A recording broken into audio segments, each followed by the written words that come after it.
all students learn a little differently, yet some face an obstacle when it comes to reading, and that's dyslexia. But that's where one Maryland program steps in to make sure that students don't feel alone. Joining us now is Bella Curran. She's from the Odyssey School. And also, you recognize this face, that's sportscaster Brett Hollander. Good to see you both. Great to be here. Great to be back, Jason. This is a heck of a program, and it's dear to you because at some point in elementary school you realized, and your parents did at least, that dyslexia will be part of your life. Yeah, I was lucky. I had a first grade teacher kind of identify it very early and say that I was not reading at the same pace that my classmates were, and it created a long journey of trying to keep up and catch up, and it was a very difficult one, but I was very fortunate to have two parents willing to pretty much do anything to keep me at pace. And there were times when school was a big struggle, and I can only imagine what it would be like to not have the resources to kind of stay afloat at school if you are dyslexic. Yeah, I was curious, was the support there at that point?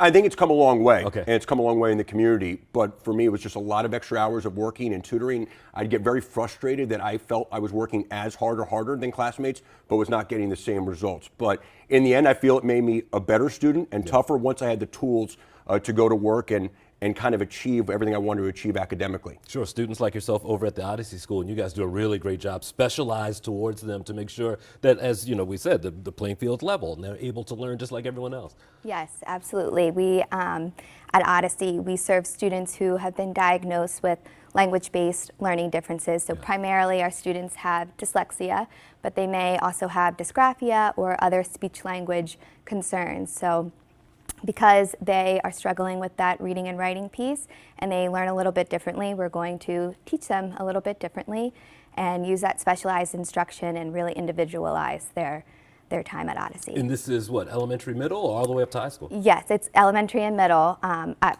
our school, and our summer camp program works with students who have completed kindergarten through 6th grade. There will be some kids who cannot go to Odyssey for whatever reason. You're making it possible for them to at least get a taste of it during the summer to start that learning going. Yeah, tell us about your charity. Well, we're focused really on kids who can't afford it. So to get an opportunity to go to the summer program and work with Bella and her team and to kind of give them a pathway forward. I mean, that's really the goal because it is hard to have the resources to do it. So we're very focused on an underprivileged group to be able to go to the summer camp at Odyssey and get them in touch with people like Bella who can really help them. It might only be a few weeks during the summer, but we feel it can really help long term and really for a lifetime. Tell me about going to bat for dyslexia. I've seen pictures from years past. Mike Elias has come out before, other players. You merge education and sports. And baseball. Baseball, sports.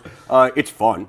For one, and it's a totally basically local event when it comes to restaurants in town and some of the best restaurateurs and beverage, and it's really just a great time. Above all, live music, but we like to bring some of the best restaurants in town. Everyone gets their own table. They serve what they want, from one of your favorites, Novo Verde Pizza, True Chesapeake Oyster Company, Abbey Burger, Iron Rooster, Smith Island Cakes, Atlas, and everyone kind of brings something that they love to serve at their restaurant, and it is some of the best food in town under one roof, and there is a baseball theme and flair to it. The Oriole bird, of course, will be there, but what great event doesn't have the bird? Well, you had me at Smith Island Cakes. I'm definitely in. Bella, for the summer program, what do kids experience when they go there, when they have that opportunity? Sure, so it's a 5-week program that we run every summer. The morning portion of our camp is centered around academics. So students will go to 3 different classes. They'll have math, where they're reviewing the skills and concepts that they would have learned during the school year to keep that fresh. They have a class that we call Writers and Creators Workshop, and that is co-taught by a language arts teacher and the art teacher. And in that class, they're really working on developing their writing skills and creating art projects to go along with their writing. And then their final class is tutoring, and that's really the foundation of our program at Odyssey. And this class is really special because we have 2 students paired with a highly trained teacher, and they're getting that very direct, systematic, explicit instruction in the reading and writing skills. So I love it. I love it. It's Brett, great. we have about 30 seconds left. If you want to go to the charity or go to the event, what should folks do? It is bidpal.net/going-to-bat-for-dyslexia. Okay. That is the place to go if you want to just get involved in any way. We're almost sold out of tickets.